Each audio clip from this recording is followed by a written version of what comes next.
Buenos días, señor Godoy. Hola, ¿Por qué firmó el Tratado de Fontainebleau?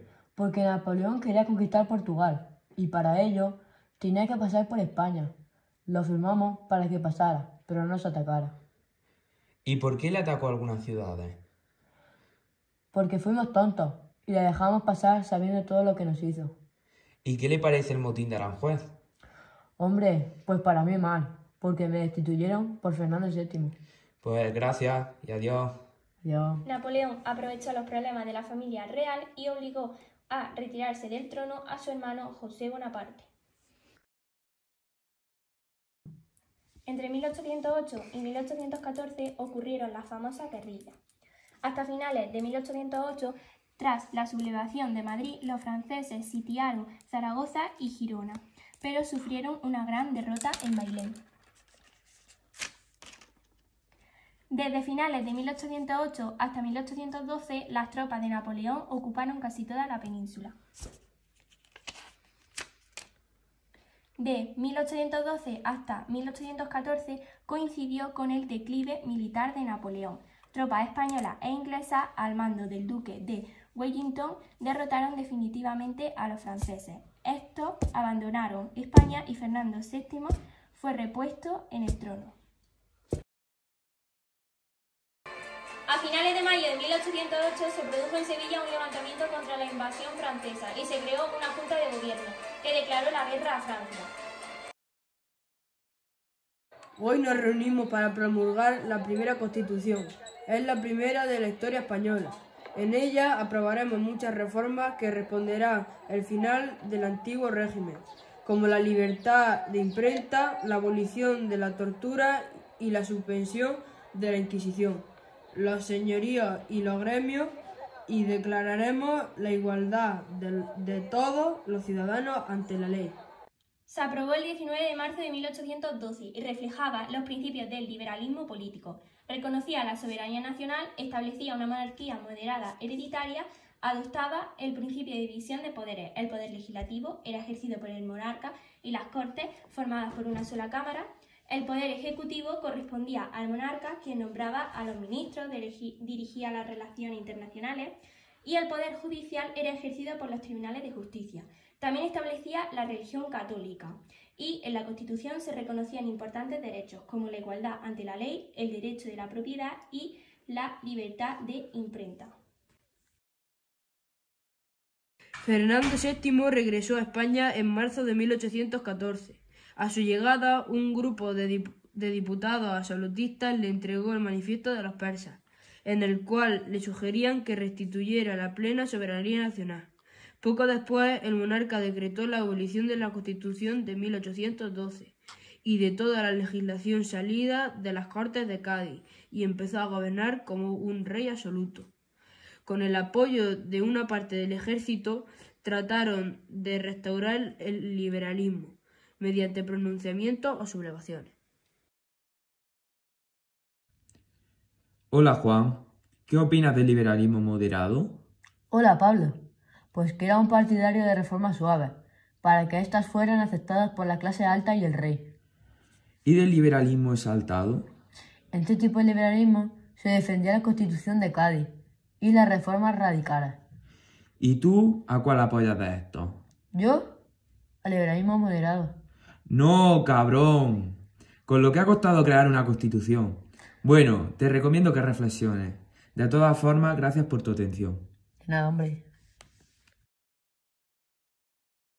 La hacienda no tenía fondos y la pérdida de la mayoría de las colonias americanas agravó aún más la crisis. Además, los liberales, perseguidos por el régimen, protagonizaron varios pronunciamientos. A esto se le añade que se unió el problema dinástico. En España, con Fernando VII, no había tenido hijos varones, así que promulgó en 1830 la pragmática sanción. Así, su hija Isabel, nacida en 1830, podría reinar. A su vez, Carlos de Borbón se proclamó rey de España, desencadenándose así la primera guerra carlista entre 1833 y 1840. La guerra no fue un conflicto dinástico, sino también un enfrentamiento ideológico entre dos bandos, el liberal, que apoyaba a Isabel, y el carlista, que defendía el absolutismo. La guerra terminó con la derrota carlista. El abrazo de Vergara puso fin al conflicto, aunque carlistas y liberales volvieron a enfrentarse en otras dos guerras a lo largo del siglo XIX. Hola, me gustaría preguntarle qué causas crees que han producido los movimientos independientes. Un ciudadano del pueblo me ha dicho que es un grupo que se llamaba Grupo Criolla tuvieron consecuencias y que él pertenecía a este.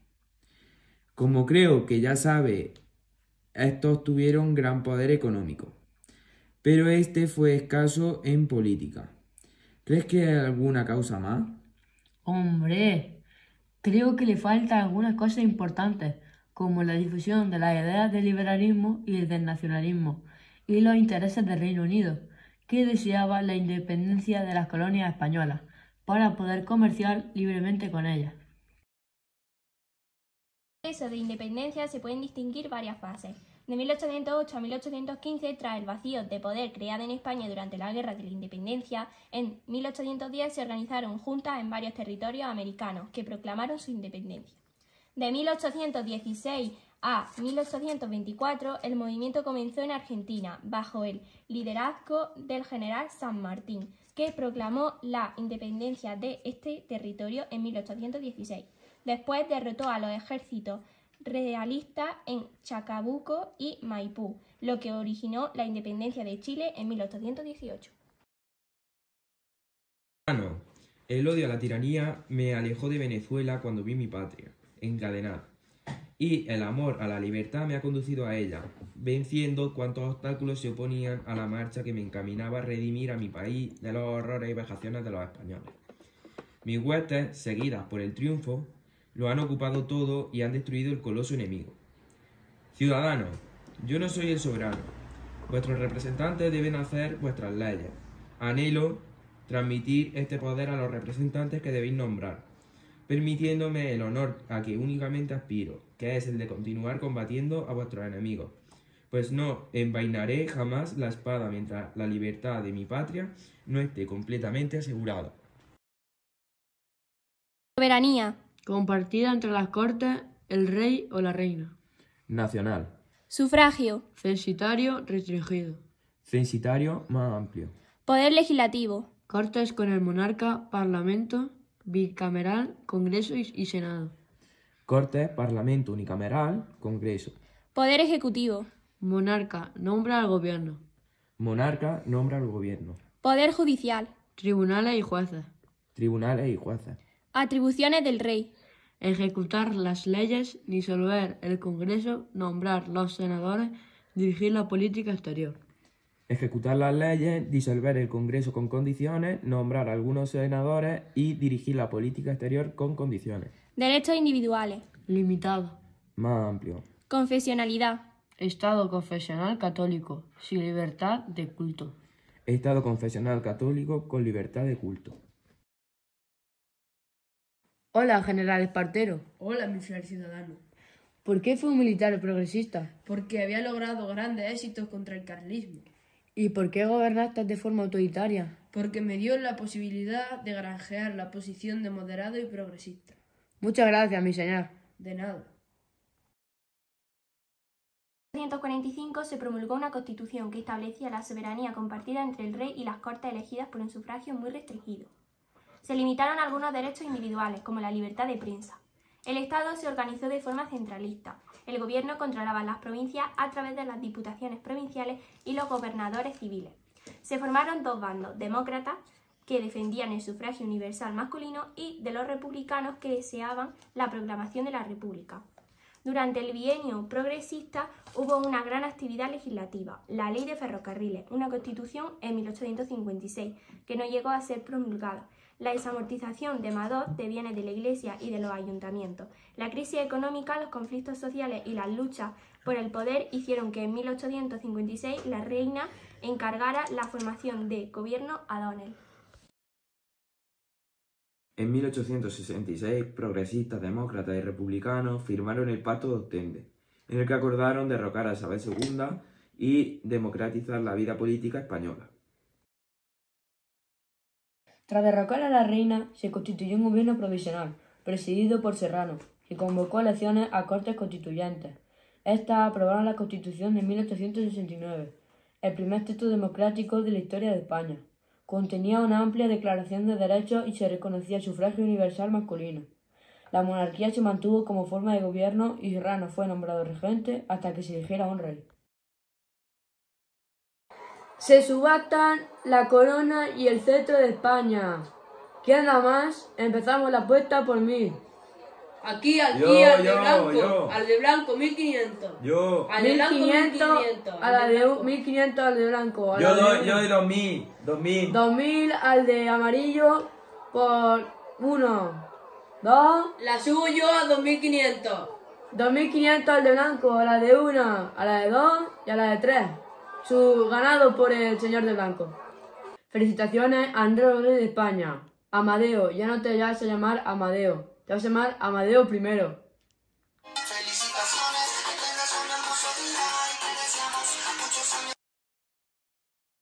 La Primera República Española tuvo que hacer frente a graves problemas. Estos fueron 3.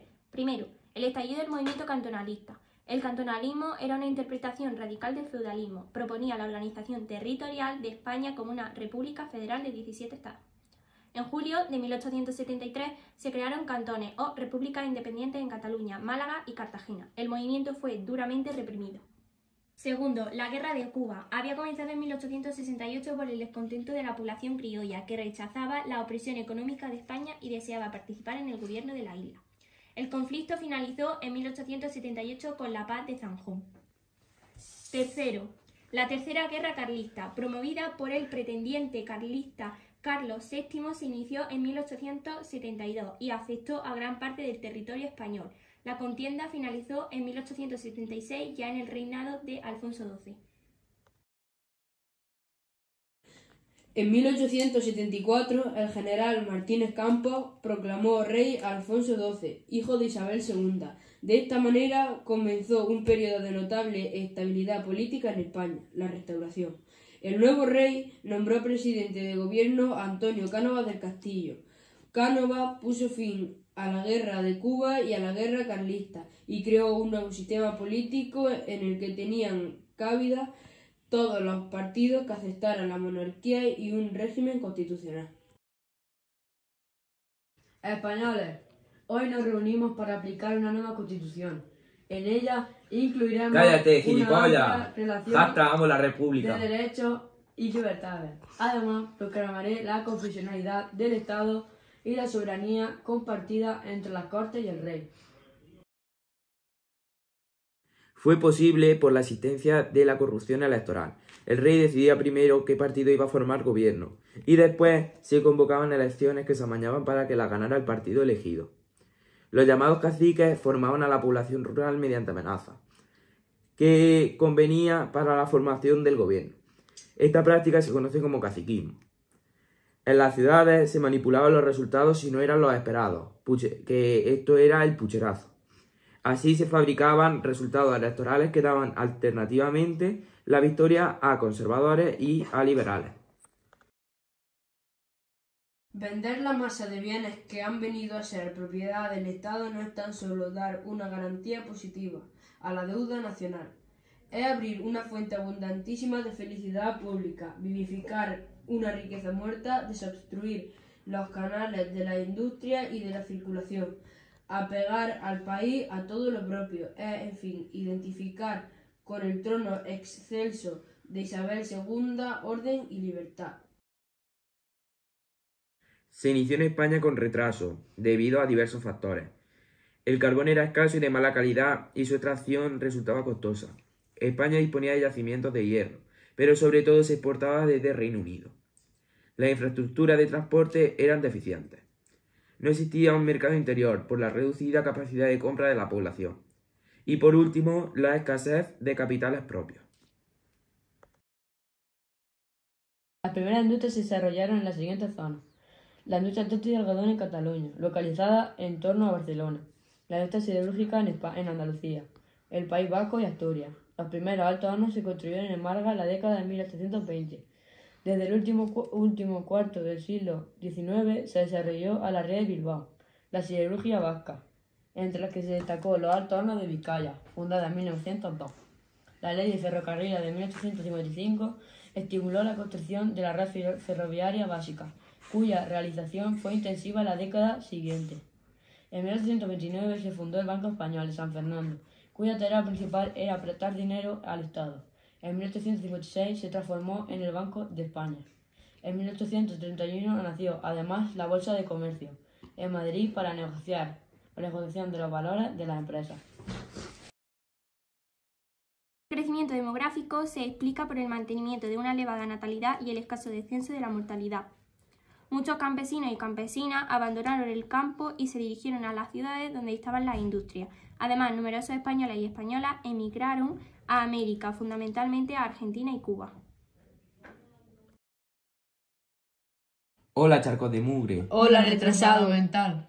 ¿A mí me vais a llamar retrasado? Retrasado vosotros. Nosotros controlamos el poder político y los principales negocios.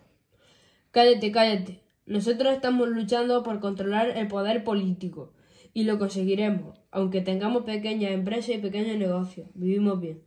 Yo pertenezco a la clase popular y me siento muy afortunada de ello. Tenemos un escaso nivel económico y un elevado analfabetismo, pero me siento afortunada de trabajar tanto y conseguir el dinero para alimentar a mi familia. Bien dicho. Venga, que sí. Adiós, mierdacilla. Adiós tú, pez de joder. Hasta el último tercio del siglo XVIII, su lucha se plasmó en protestas espontáneas y locales o regionales. Hasta 1868 el movimiento obrero tuvo poca repercusión en España debido a la escasa industrialización del país. Las primeras manifestaciones fueron accionadas luditas, de destrucción de máquinas o fábricas, como el incendio de la fábrica Bonaplata en Barcelona en 1835. Hacia 1840 surgieron las primeras asociaciones obreras, que reivindicaban el derecho de asociación, que no se reconoció hasta el sexenio revolucionario.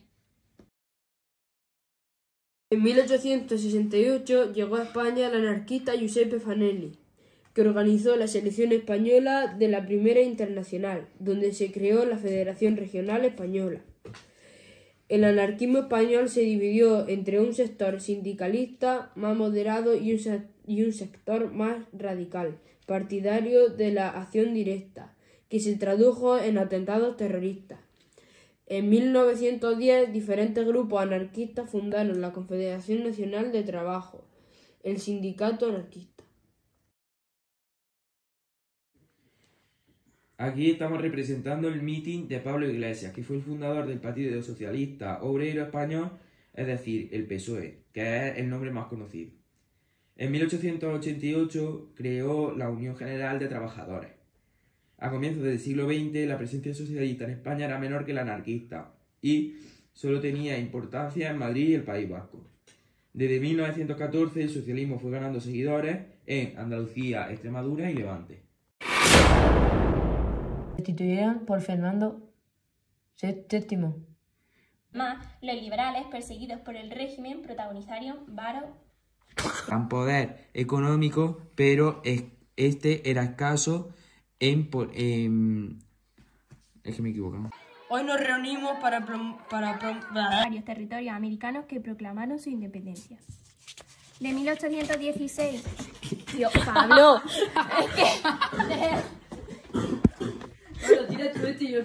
derechos individuales. limitado. Más. Joder, Luis. Se formaron...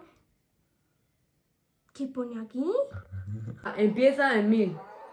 Aquí, mil. Yo. 1000 aquí, al de blanco. 1000 al de blanco. A la de una, a la de dos. ¿Pero qué? ¿Te tiene que contar 1500? Y Alfonso Te pasa lo mismo. Basta, amo la República en España. Una amplia relación de derechos. Lo digo yo. La segunda mitad del siglo... Polla. ¿Y qué fue? No hiciste nada. Con tanta chapa, va a hacerle ranking, can. ¿Y qué fue? No hiciste